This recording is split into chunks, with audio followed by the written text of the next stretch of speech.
Hello, we're sisters like Angel. And Ali, where we are highlighting individuals and global Filipinos making a difference in their communities.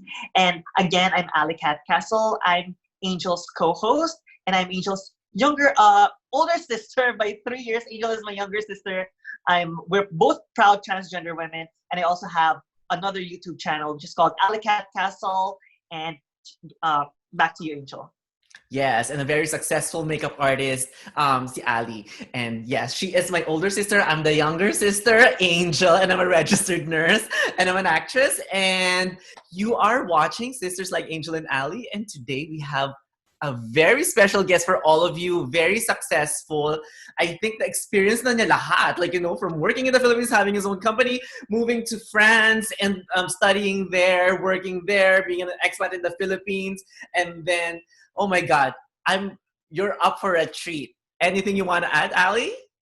Well, if there's one thing I could describe Bobby, manonosebleed ako dito eh.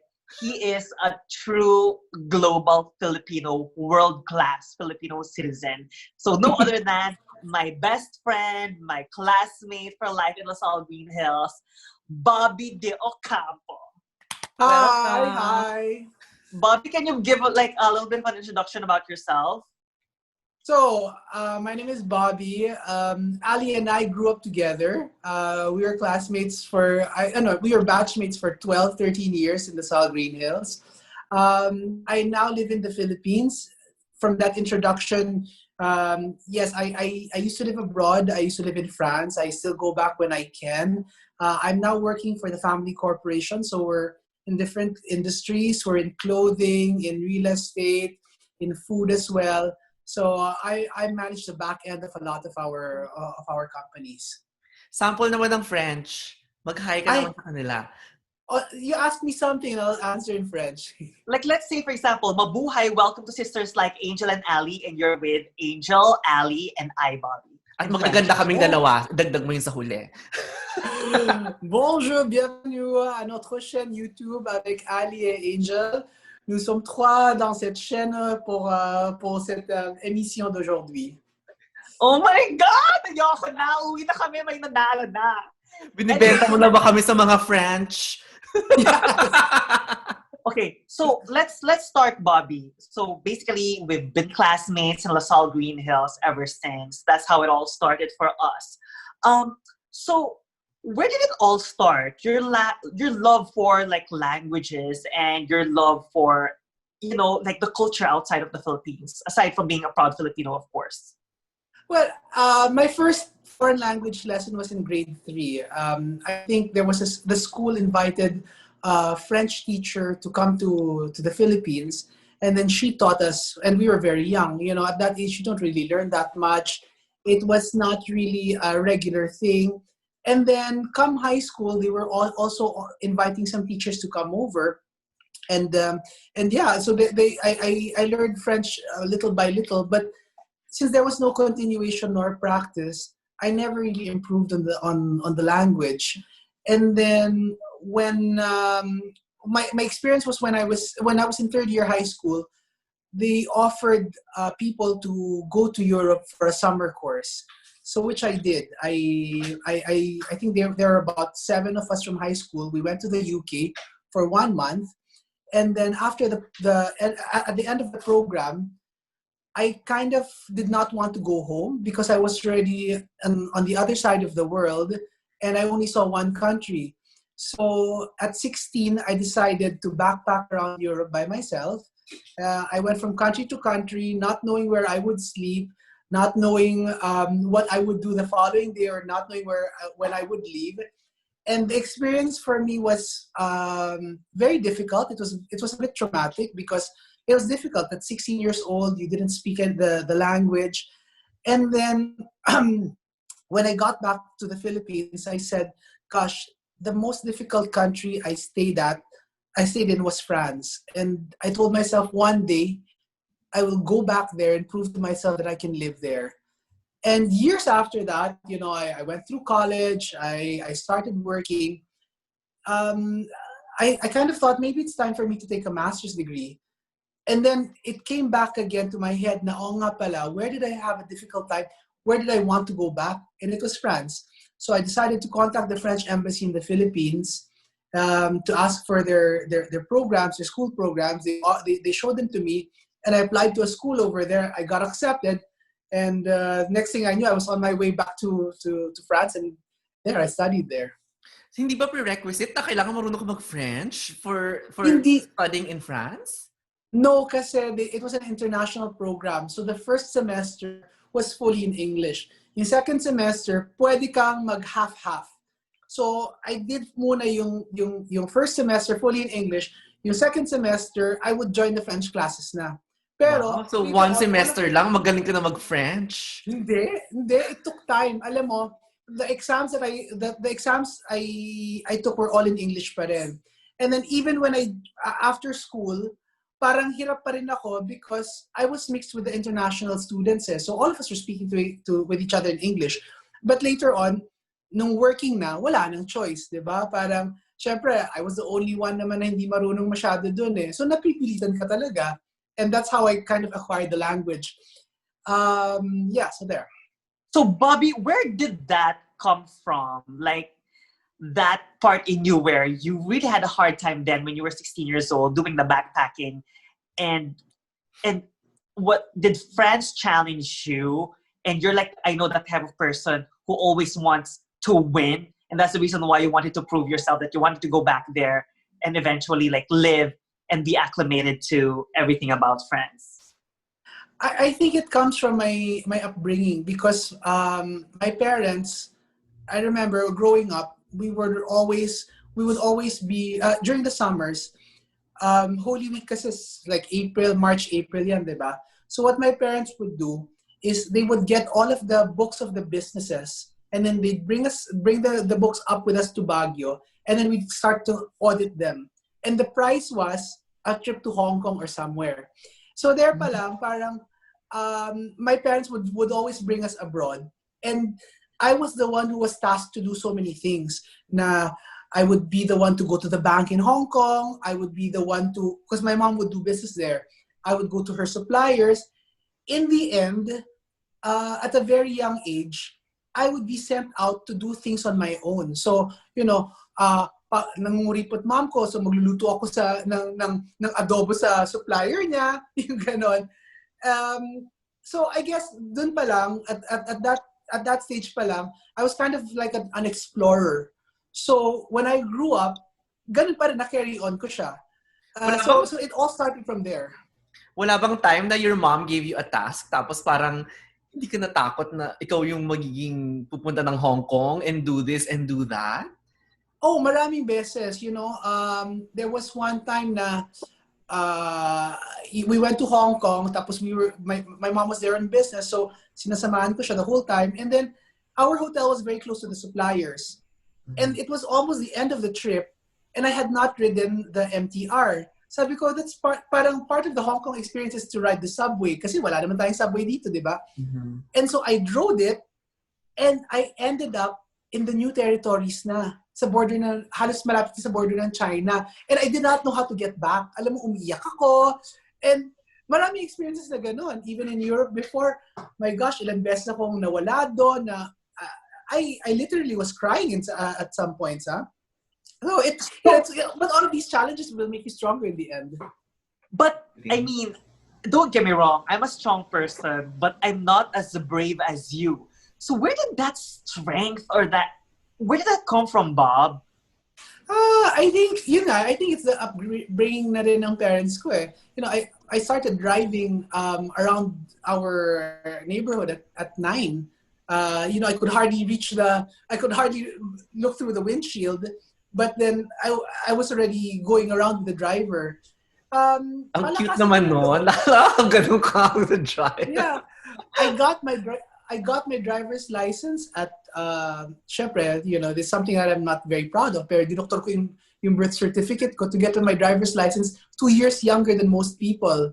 Mm-hmm. So, it became a problem later on kasi, you do these things when you're very young, but later on, you realize that, oh my gosh, my official ID, Philippine government ID, has the wrong birth date. So, I had to pay for that later on. One thing that I also like about you, Bobby, is that you've always been a good communicator and also you've always been a good debater. Would you say that you being a good communicator really brought you to places and even to, gave you the positions that you landed in terms of like jobs and things like that? I think so because one of the challenges when you move to a different country is the language. That's why if you look at the statistics of Filipinos abroad, the concentration would always be in English-speaking language, in English-speaking countries, or countries where English is considered as a business language. So in the Middle East, for example, it may not be official. English may not be the official language, but everyone speaks English for business. Whereas in my case, I moved to a country where there was English was not spoken. Back in the days, people didn't even know where the Philippines was. So if it was so hard for me not to be able to express myself, and because of that, because of my natural way to communicate could not be brought out then, I really forced myself. I forced myself to watch TV. I forced myself to speak in broken French all the time. And that's how I learned. And that's one thing that I see why a lot of Filipinos who move to France don't learn the language is because may hiya factor eh. Mhm. Nahiya sila na magkamali. And they don't want that na pagtatawanan sila. But, at the onset pa lang, we're Asian. So automatically, when you approach somebody from there, there's already a presumption that maybe you're not from here. So if you make a mistake, it's completely okay. But then, dahil mga Pinoy tayo, na mahiyain tayo, maraming hindi nagtatry. Alam mo yan? So wow. I mean, like, I learned something from you, right? That's so like, how do you say this? It's an enlightening moment for me. You saying na parang it's okay to commit a mistake as long as like the person understands what you're trying to say anyway. So what did you do then when you did not speak the language yet? Did you also do some body language aside from you trying to communicate verbally? Yeah. There was one time I got really sick when I backpacked around Europe, and then I got very sick. I didn't have medicines with me, and I went to a pharmacy, and I was crying already. I just wanted paracetamol, and then I said, "She's out of desperation. I'll just write paracetamol, but maybe they'll understand what it is."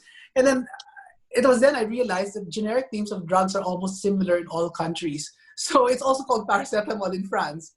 Oh my gosh! So, but yeah, a Awesome. lot of body language helped. I bought a dictionary, but that didn't really that wasn't really helpful because when you try to say a whole sentence, you can't go through each word in the dictionary. You can't form a sentence that way.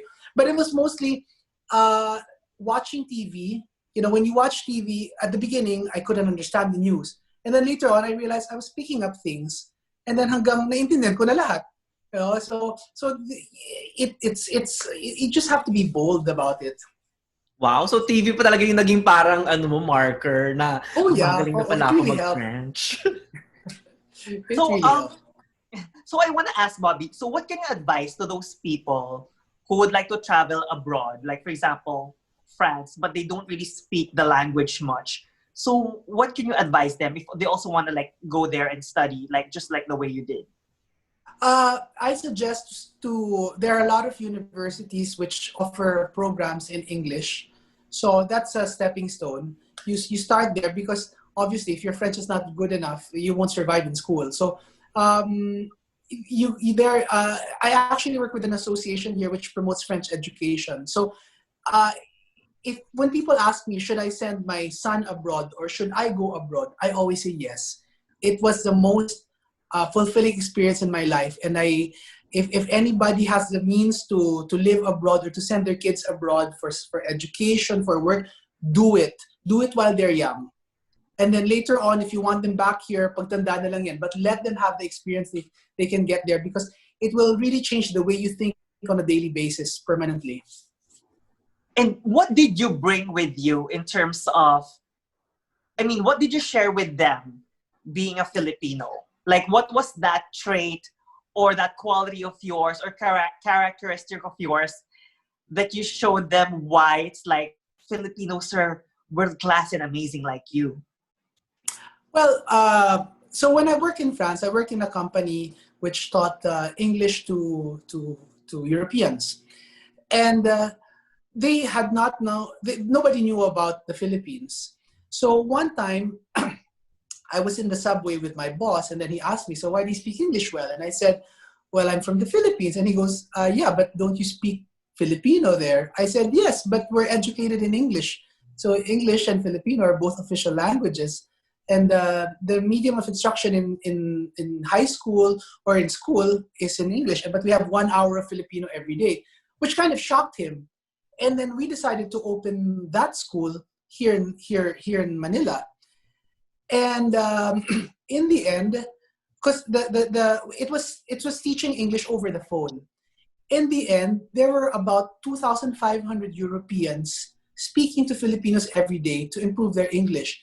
And it kind of opened the eyes of these Europeans to our country, that they realized that there's a country on the other side of the world, which is the Philippines, which is, the people are so warm, the people are so friendly, the people speak English very well. So I can say that I kind of educated them on who we are, and I'm proud of that. I think it's not kind of. I think you did. Ang dami. I mean, like, ang daming nakikipag-usap sa Philippines and you brought out, like, the speaking English and they trusted it. That's why you had a lot of clients. So, wow, I'm amazed with that. Congratulations. And what an amazing experience of Bobby that, he went back to France, basically to study French.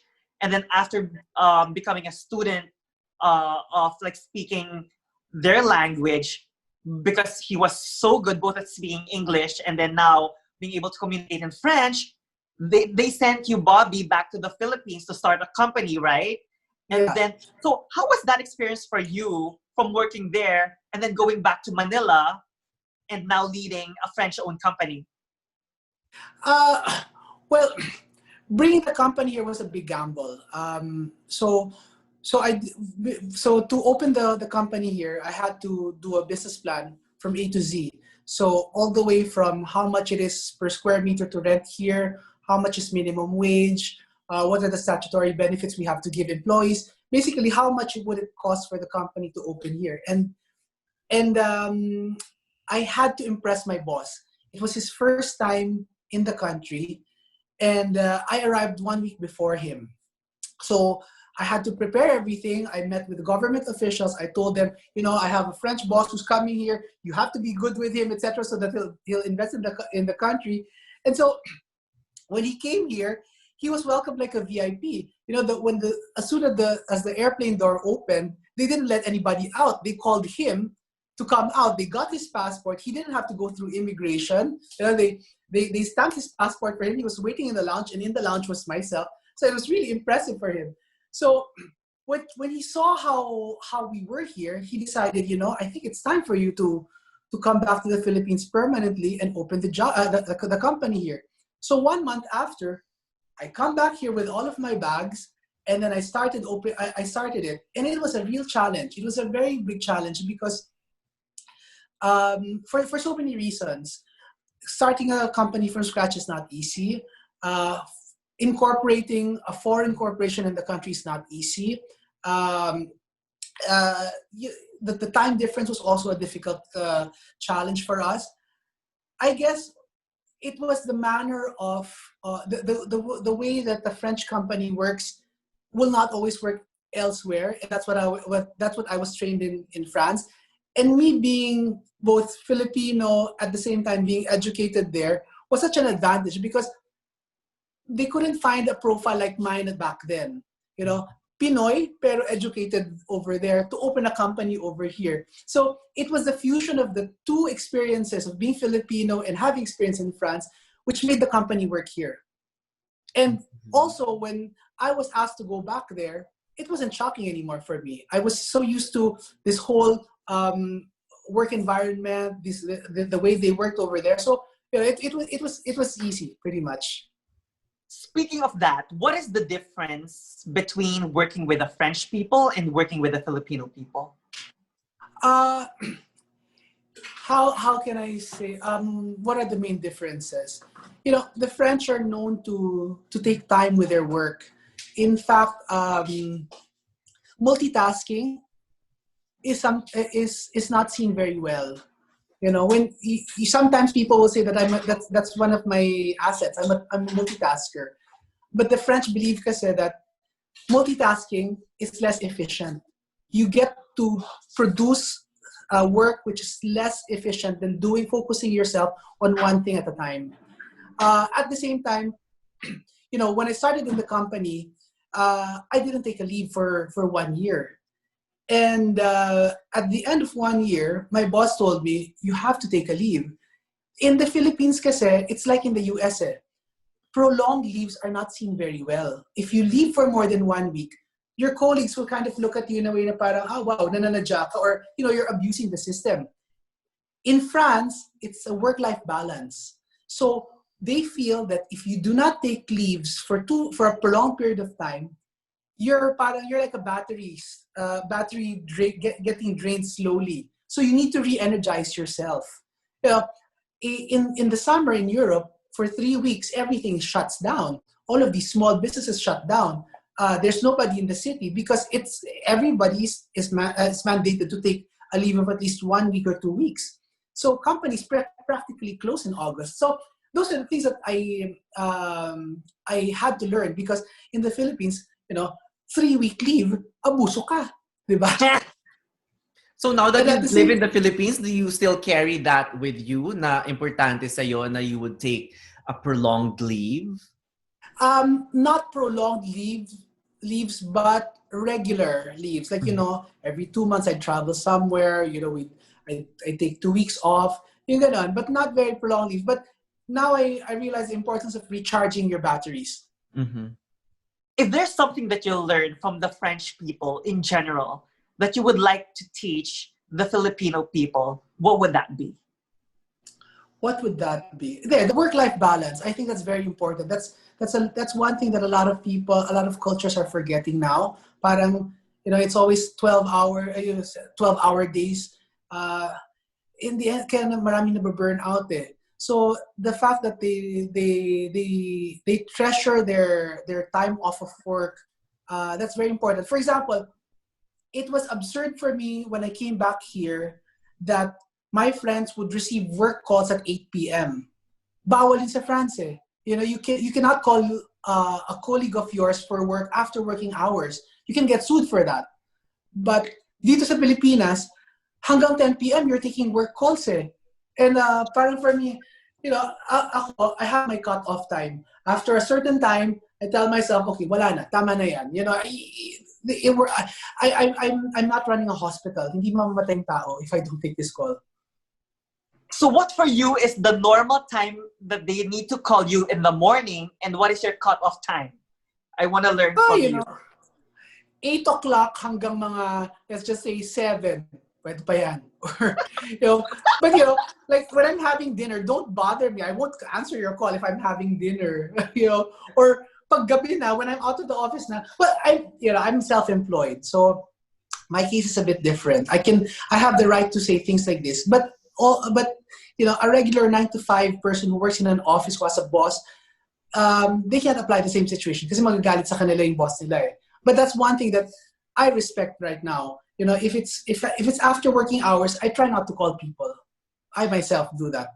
I agree with that. I think you also have to like set the boundaries na if you're home, you're kind of home already. And like napapansin ko yan with some of the Filipino friends who come here onshore. Sabi ko, napakabayani naman. But that's what the employers like about Filipinos also. So I think, so which one works for you at this time, then you kind of have to do it. And I also would like to... Sorry, go ahead. Go ahead, Bob. Is it right that in the US, prolonged leaves are not seen very well? Correct. If you leave from work for 2 weeks, ganun parang medyo, it's abusing a little bit. I think it depends on the company, but I think 2 weeks is the maximum standard. I think if you're gonna do more than 2 weeks, medyo questionable na yon. But 2 weeks kind of is accepted, and plus it's part of the benefits. But Ali is freelance, so it depends. It's different for her, at least before. Well, I'm not really freelance. I'm permanent, but the only difference is that because I work for the media, there's only a certain time that I could really take off. But anyway, Bobby, this is about you. So to reverse the question, how about what have you taught the French people about the Philippines or about their culture? You can, whether that be like a funny part or a serious part, it's up to you. So culture, kasi alam mo nasabi mo na yun in English, what about culture naman? Culture, like anything that they kind of like, oh my gosh, really? No, I mean, maraming funny stories. I don't think, I mean, teaching them things about the Philippines. Kumain ka ba ng bagoong and nagtuyo? Maraming funny incident. Like, you know, one time sa pantry namin, this French woman comes here to the Philippines and then goes to our pantry. Nagbe-breakfast yung mga Pinoy. Sabi ng princess, "You're eating chocolate with rice and fish?" Yung champurado tsaka tuyo. Tuyo! Naloka siya. Sabi niya, ano ba yan? Tapos, yeah, we eat so many times in a day. Naloloka sila sa atin na, you know, anytime we're snacking all the time, yung ganon. So is that true that the French serving of food is way little compared to like how the Americans or the Filipinos would like serve food? Oh, compared to the Americans, absolutely. Absolutely. Alam mo, there kasi, it's always a balanced meal. There's always, you always have dessert or fruit or yogurt at the end. Sa atin, ang dessert it's not mandatory eh. But you know, and the size of the portions compared to the US are way, way smaller.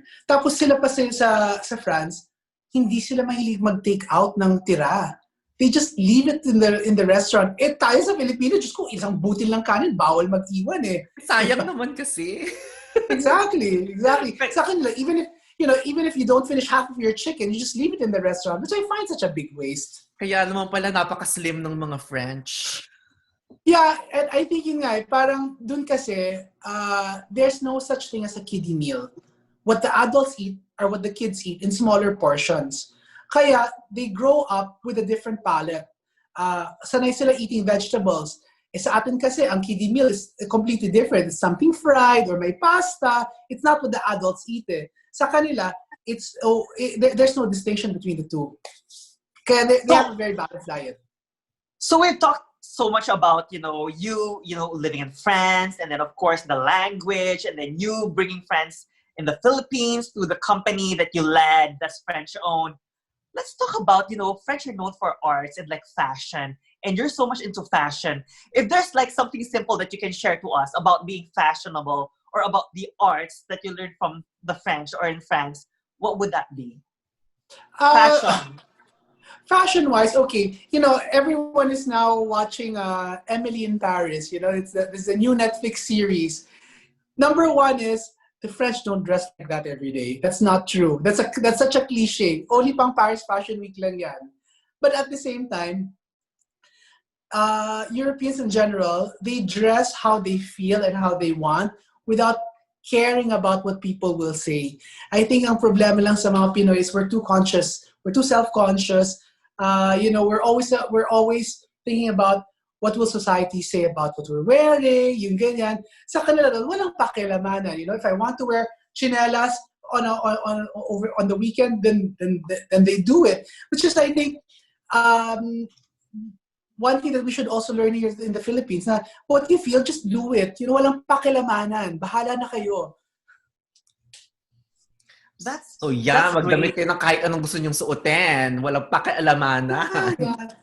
Do it na. Di ba? Doorbells lang kung anong gusto mong gawin. Ma-conscious. Yeah, yun nga. Yeah. When you lived there, was there a part of you that made you miss the Philippines? Or there was a time that you felt like, that would be like your home already?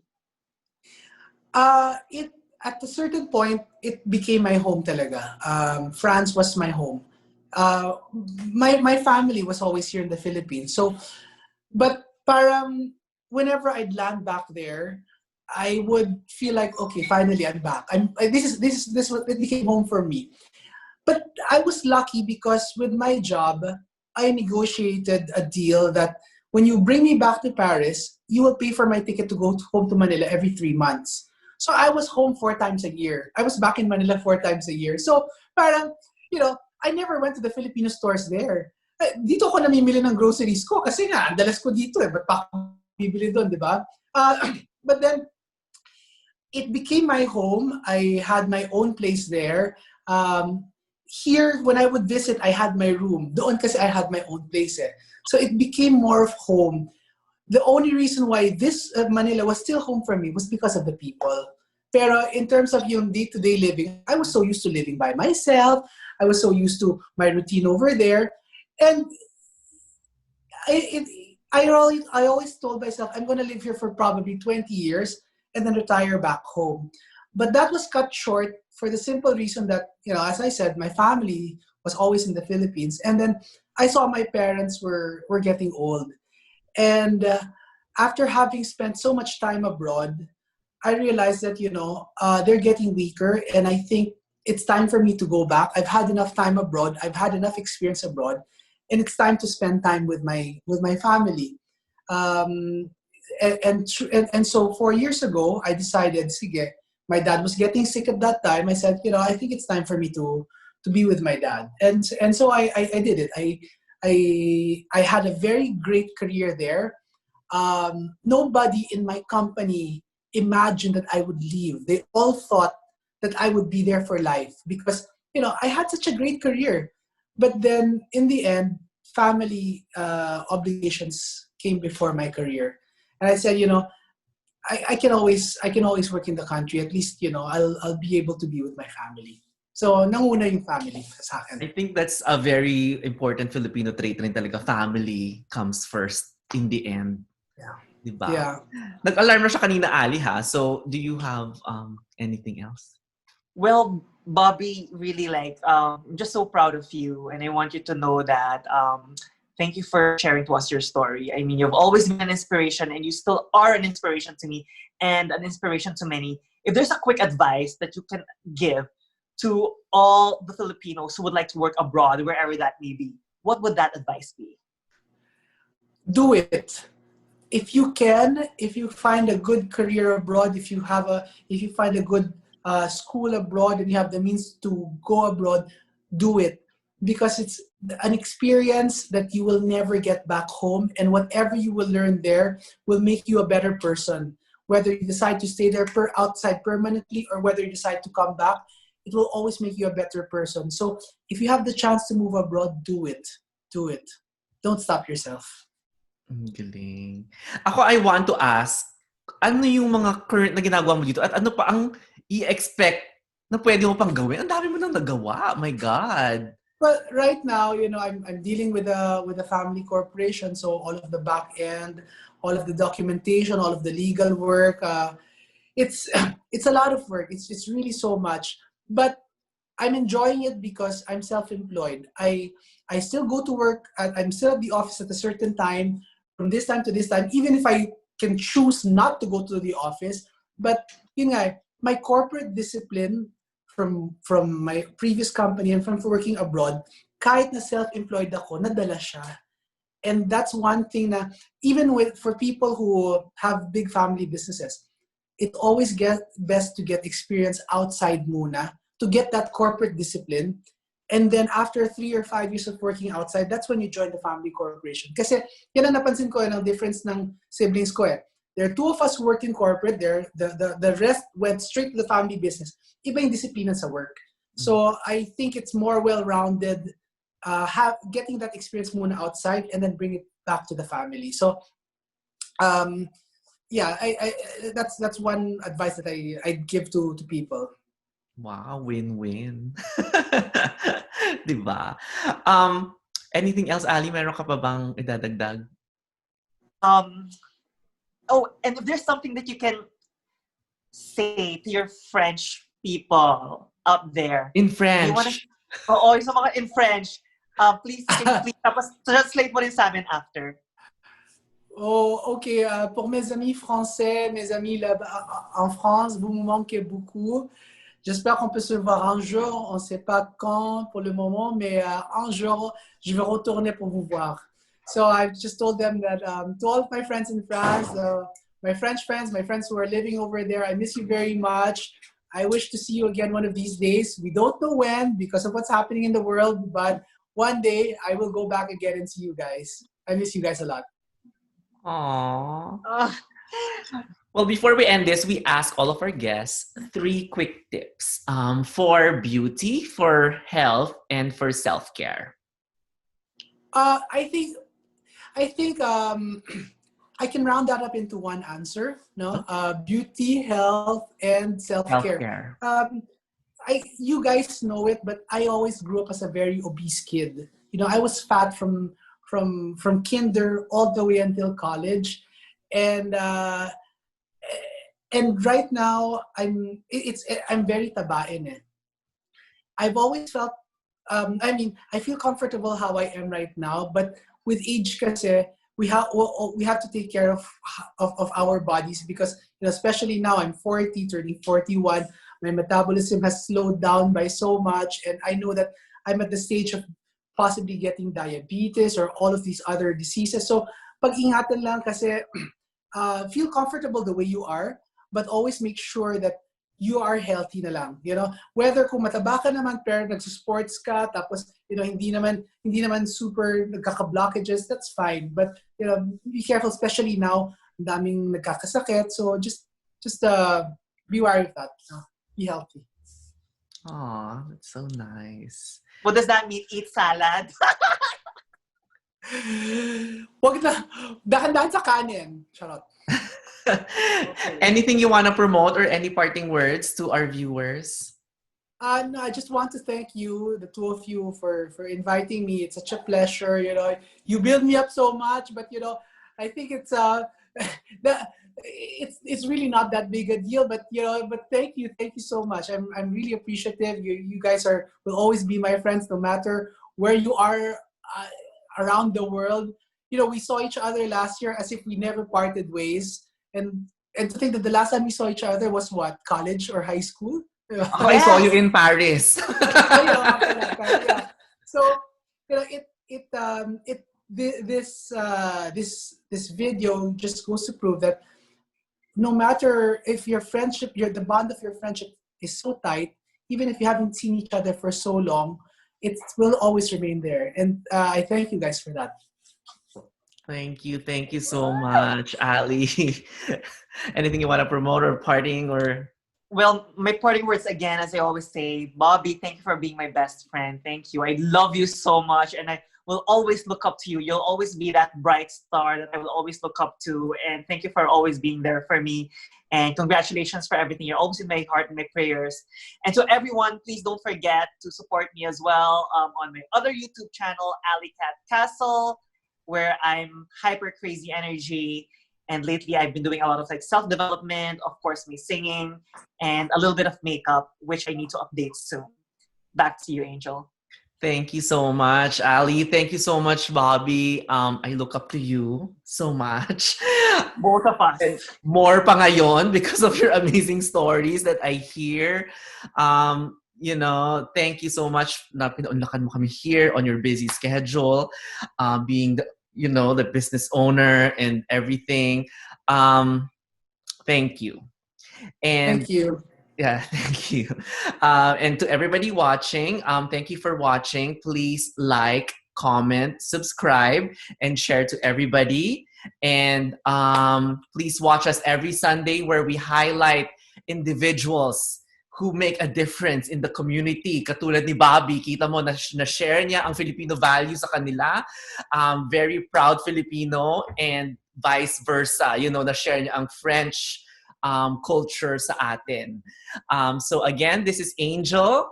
And this is AllyCat with Bobby Global World-Class Filipino. Thank you. Bye. Thank you so everyone. much. Bye.